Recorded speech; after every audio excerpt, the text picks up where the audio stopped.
Okay, so today we are going to be looking into 3 really unsettling real-life accounts. And they all center around train infrastructure. Right. We're moving, way beyond just ghost stories here. These sources detail some genuinely frightening stuff, calculated malice, paranoia, really scary human behavior happening in these isolated spots, abandoned tracks, subway tunnels. Places most people just pass by or avoid altogether. Exactly. So our mission today is to sort of break down these situations. We want to look at how things went from maybe like minor trespassing or just routine work to suddenly becoming genuinely life-threatening. We're trying to see if there's a pattern, what these stories tell us about the dark side of all that hidden urban space. And what's really fascinating, I think, is how these stories, even though they're quite different, they all highlight this inherent vulnerability. You had this huge, dark, often just forgotten infrastructure. Miles of it. Miles. And it creates this perfect storm, almost. The sources really suggest this disturbing mix of opportunity and isolation. And it seems like certain individuals know exactly how to exploit that, finding places where nobody's watching. Okay, let's get into the first one then. This account comes from a graffiti artist. He actually calls himself a delinquent, which is interesting framing. He uses these abandoned train cars precisely because they're deserted for the solitude. So the scene starts with him and his friend Lucas just hanging out, smoking late one evening. It's after 10 p.m. They're on this old freight train. Hasn't been tagged yet. Right. So the isolation is the point for him. But that also means, no witnesses. He mentions being a bit anxious anyway because of what they were doing. Right. Smoking and all that. Yeah. And maybe that anxiety, that sort of heightened awareness actually helped him later. So he finishes his graffiti tags, tosses the empty spray cans, and he notes this sound, like a satisfying clattering sound as they hit the ground. And that sound, that satisfying clatter, that seems to be the trigger. Because almost immediately, there's another sound. A muffled clang sort of echoes back. A response. Exactly. Followed by silence, which is almost worse, right?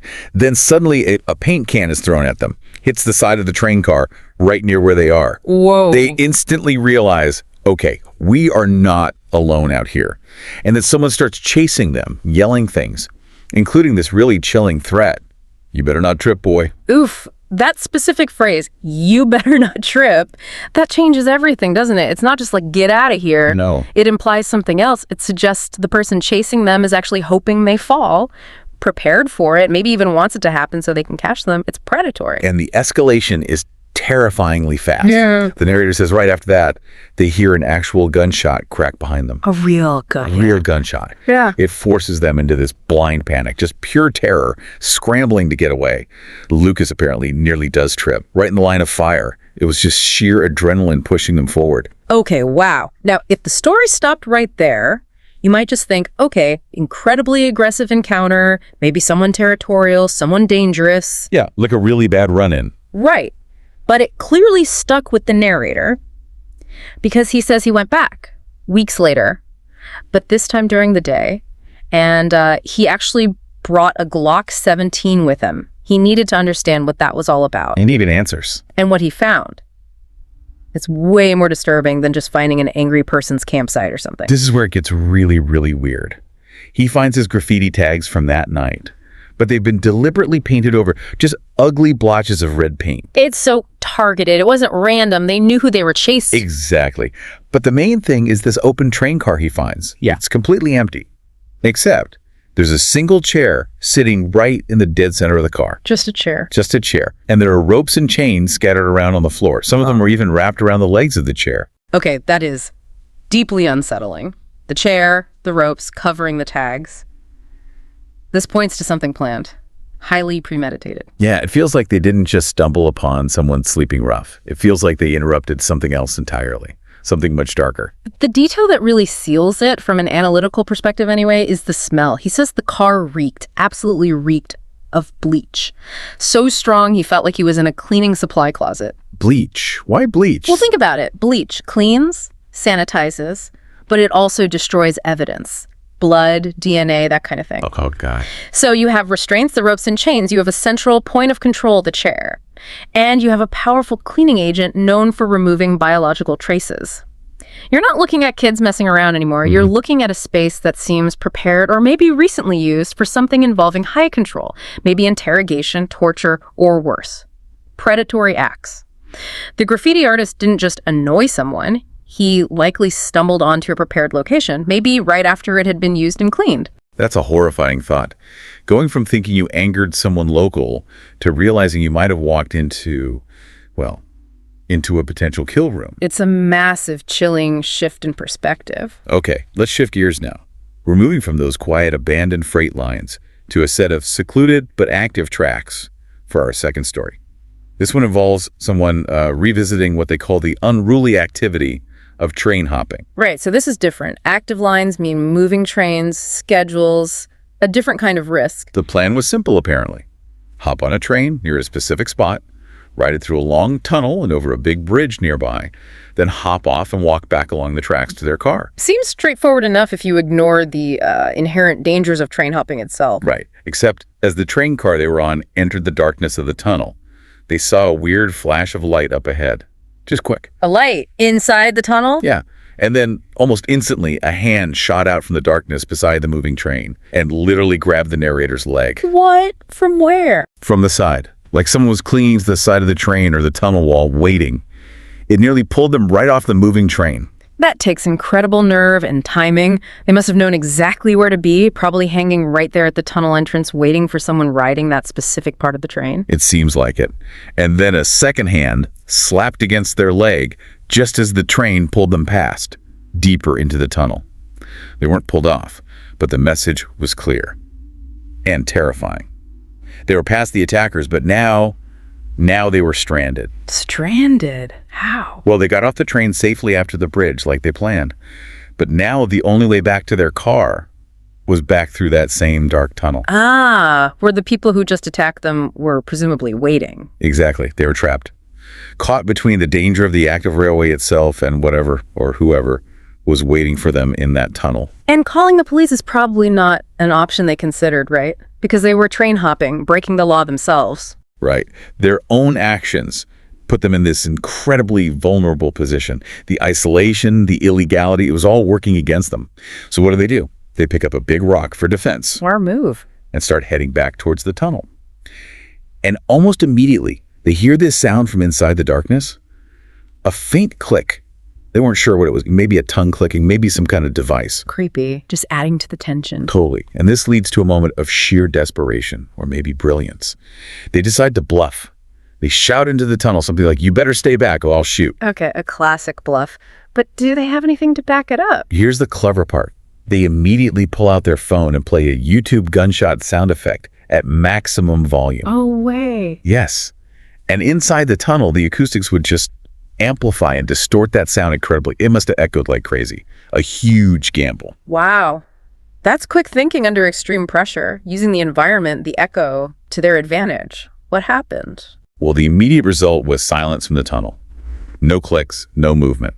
It gave the narrator the chance to just sprint through the tunnel as fast as they could. They didn't wait around. Smart. Don't test the bluff. But the ending really confirms the threat was real. After they scrambled out the other side, completely terrified, they risked looking back into the tunnel mouth. And they saw two distinct silhouettes standing there, just facing them, watching them. Two of them. And then, as they watched, one of them let out what the narrator described as the nastiest screech I've ever heard. They said it was barbaric, definitely human, but far from normal. Pure rage, maybe. Frustration that their prey got away, that the trap failed. That's exactly what it sounds like foiled predators. Yeah. Just terrifying. All right, let's move to our third source. We're shifting location again, from those more remote lines to the heart of the city's transit system, the active subterranean grid of New York City. This account comes from an MTA worker. Okay, so someone who belongs there, doing their job, not trespassing. Exactly. He was doing routine maintenance checks in the High Street station in Brooklyn, which apparently is known for being kind of eerie and often completely empty, especially during off hours or maintenance shutdowns. Right, those stations can feel incredibly isolated when the trains aren't running. The silence is different, heavy. Yeah, totally. Yeah. So he's working, it's quiet, and then the silence is broken by this clang. He described it as sounding like a rock would make if it had been dropped on a metal rail. Could be anything, really. Debris falling, maintenance sounds echoing weirdly. That's what he thought too, initially. Annoying, but maybe normal. But then about 10 minutes later, the sound comes back. Only this time, it's twice as loud. Okay, that's more specific. Harder to ignore. He still tries to rationalize it, maybe a chunk of old cement falling from the tunnel ceiling. Plausible in an old station, but then this is where it takes a deliberate, sinister turn. He hears a child's voice. A child's voice. Huh? Down there. Yes, calling out for help from inside the tunnel. And it sounded genuinely distressed. Oh, that's a universal trigger, isn't it? A child in distress, especially somewhere they absolutely shouldn't be. Exactly. It bypasses caution. A strange noise, you might ignore it. An adult yelling, maybe you'd be wary. But a kid crying for help in a subway tunnel. Your instinct is to help immediately. It feels like a moral obligation. Whoever set this up knew exactly what they were doing. It's a lure. A calculated lure. So the worker, reacting just like you said, shouts down the track, asking if anyone's there, if they need help. Yeah. And the child's voice responds. It tells him to just keep walking towards the sound, saying, I'm in front of you. Just keep walking it. Keep coming deeper into the tunnel. But the worker starts to feel like something is wrong. He asks again, what's happened? What's wrong? And the child's voice just repeats, almost robotically, just keep walking. That repetition. No actual information, just the instruction. That's the red flag, isn't it? It doesn't sound like a real child in distress anymore. It sounds coached or forced. Precisely. The lack of any real detail, just that repeated command, it sets off alarm bells. And as his eyes adjust to the dim tunnel light filtering from the station, he sees them. Two shadows. Who? Two. One was small, like the shadow of a kid, he said. But the other one was much taller, obviously an adult. There is the confirmation the child wasn't alone. It was bait. That was all he needed to see. He realized instantly he was being lured into a trap. He turned and ran, got back to a safe area, and called the police straight away. Good. Did the police find anything? They searched the tunnel thoroughly, and they found one piece of grim evidence. A single kid's shoe. Just lying there on the tracks, suggesting maybe there had been a struggle, or the child was genuinely being held there. Oh man, a kid's shoe. That just makes it so much worse. Yeah. The working theory the police came up with was pretty much what the workers suspected. Someone, likely the adult figure, was down there using a kidnapped or captive child, specifically to lure people into the darkness. Transit workers, maybe homeless individuals seeking shelter, anyone who might respond to a child's cry for help. Luring a good Samaritan into the perfect ambush spot, leveraging basic human decency against someone in an environment where the attacker has every advantage. Darkness, confined space. It's absolutely chillingly calculated. So, okay, we've looked at these three different scenarios. We have the graffiti artist stumbling upon that bleached car with the chair. Yeah, the implied preparation there. Then the train hopper being physically grabbed from the tunnel wall, escaping with that sound effect bluff. The direct physical assault and the waiting ambush. And finally, the MTA worker being lured by a child's voice towards a hidden adult figure. What ties all this together? What's the takeaway for, anyone just living their life in or around these urban areas? Well, I think the synthesis is pretty stark, actually. These events, they're different in method, right? Gunshots, physical grabs, psychological lures. But the common thread is how the perpetrators use the infrastructure itself. How so? They exploited its inherent features. The darkness, the isolation, the weird acoustics, the general lack of surveillance in these specific spots. They used those features to maximize their control and ensure their victims were vulnerable. It wasn't just happening in these places. The places themselves were part of the trap. Exactly. And crucially, the level of preparation we see in at least two, arguably all three cases, the bleach and share, knowing the train hopping routes and waiting, the staged plea with the child that strongly suggests planning.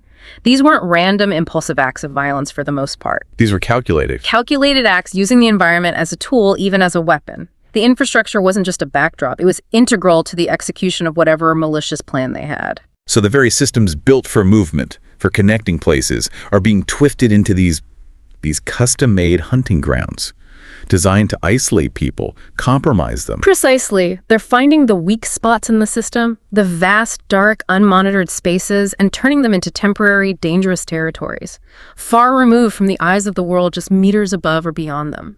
It really makes you think. Next time you're on a late train going through a tunnel, or you walk past an old, abandoned spur line cutting through a neighborhood, maybe consider not just the history or the urban decay. But the present dangers, too. Yeah. The living threats, the people who see those hidden spaces not as empty, but as opportunity, as their territory. And it leaves you with that final disturbing thought, doesn't it? If the goal in the tunnel grab and the child lure was clearly ambush or capture, what was the final objective for the person waiting with the chair, the ropes, and the bleach? What were they cleaning up after? That's the question that lingers. What horror did that graffiti artist narrowly avoid interrupting? Something to definitely mull over. Well, that's all the time we have for this deep dive. A truly unsettling set of accounts today. Indeed. Join us next time for another exploration.